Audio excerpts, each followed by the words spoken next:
So Ephesians 1 is such an awesome set of verses about our salvation and what each member of the Trinity does in our salvation. Chapter 2 of Ephesians is kind of rolling things back a little bit and looking at the non-Christian.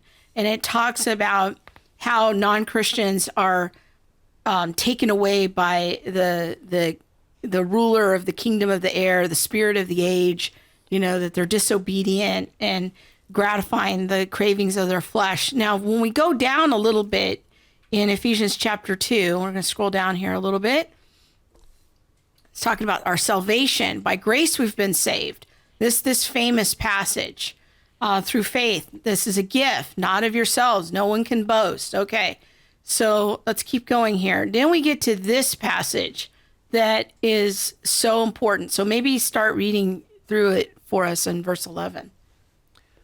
Therefore, remember that formerly you who were Gentiles by birth and called uncircumcised by those who call themselves the circumcision, which is done in the body by human hands.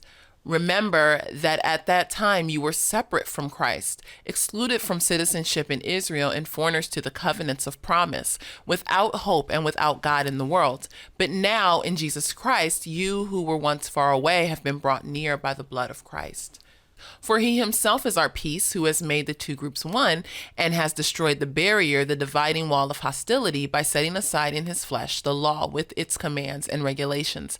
His purpose was to create in himself one new humanity out of the two, thus making peace, and in one body to reconcile both of them to God through the cross, by which he put to death their hostility. He came and preached peace to you who were far away, and peace to those who were near. For through him we both have access to the Father by one Spirit. Consequently, you are no longer foreigners and strangers, but fellow citizens with God's people, and also members of his household, built on the foundation of the apostles and prophets, with Christ Jesus himself as the chief cornerstone. In him, the whole building is joined together and rises to become a holy temple in the Lord. And in him, you are being built together to become a dwelling in which God lives by his Spirit. Very good. That's one of my all-time favorite passages. So let's bring it home, Batman. Bring it home. So I think I'm Robin. So let's go back to it a minute here and start back at verse 11. If we could scroll down a little bit. So therefore, remember that you who were Gentiles, you were uncircumcised. So one side of the ledger is Gentiles, uncircumcised, foreigners to the covenant. Yes. Far away. On the other side of the ledger, God's people. We have circumcised. We have the Jews. We have, on the Gentile side, they were excluded from citizenship in Israel. Foreigners to the covenant. This side of the ledger, Jews had the covenants. They had the promises. They were near. They were near. Yes. On the Gentile side, they were without hope and without God. But what's beautiful about this passage is that in Christ, through his death, God brings these two groups together to become one new humanity. And this is so interesting because I think in our culture, we are so obsessed with race.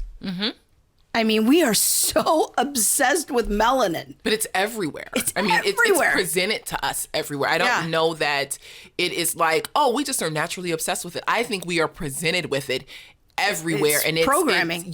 That's the word I'm looking for. Social programming and conditioning. But what's interesting to me is from a biblical standpoint, the only two groups that are in view here are those who were far from the covenant and those who were near to the covenant. Those who were far from the promises of God and those who were near the promises of God. And out of these two groups, he builds one new humanity. It's this miraculous thing that God the Father does through the Son in the power of the Holy Spirit. And this is everything that the apostles and the prophets told us about. And now there's peace. He broke down this dividing wall. So whatever was dividing them, these two groups, through practices, through culture, through language, through oppressed and oppressor relationships, all of that goes away because in Christ, Yes. we now have a new identity. Yes. So that vertical relationship now redefines all the horizontal relationships. Yes. And that's really explained in chapter 1. Yeah. When we go back, y'all should go back to chapter 1 where it talks about our adoption to sonship. Yes. This is where it breaks down our relationship. We don't, and I hope I'm not skipping too far ahead, but the vertical relationship breaks down all the barriers and creates a different horizontal relationship. We are now adopted. Once we have that vertical relationship, we are now adopted into the family of God. And so our horizontal relationship no longer is as oppressor. It no longer is as slave and master. It's no longer as, all of these man-made constructs and words that we've defined each other by, but it's as brothers and sisters.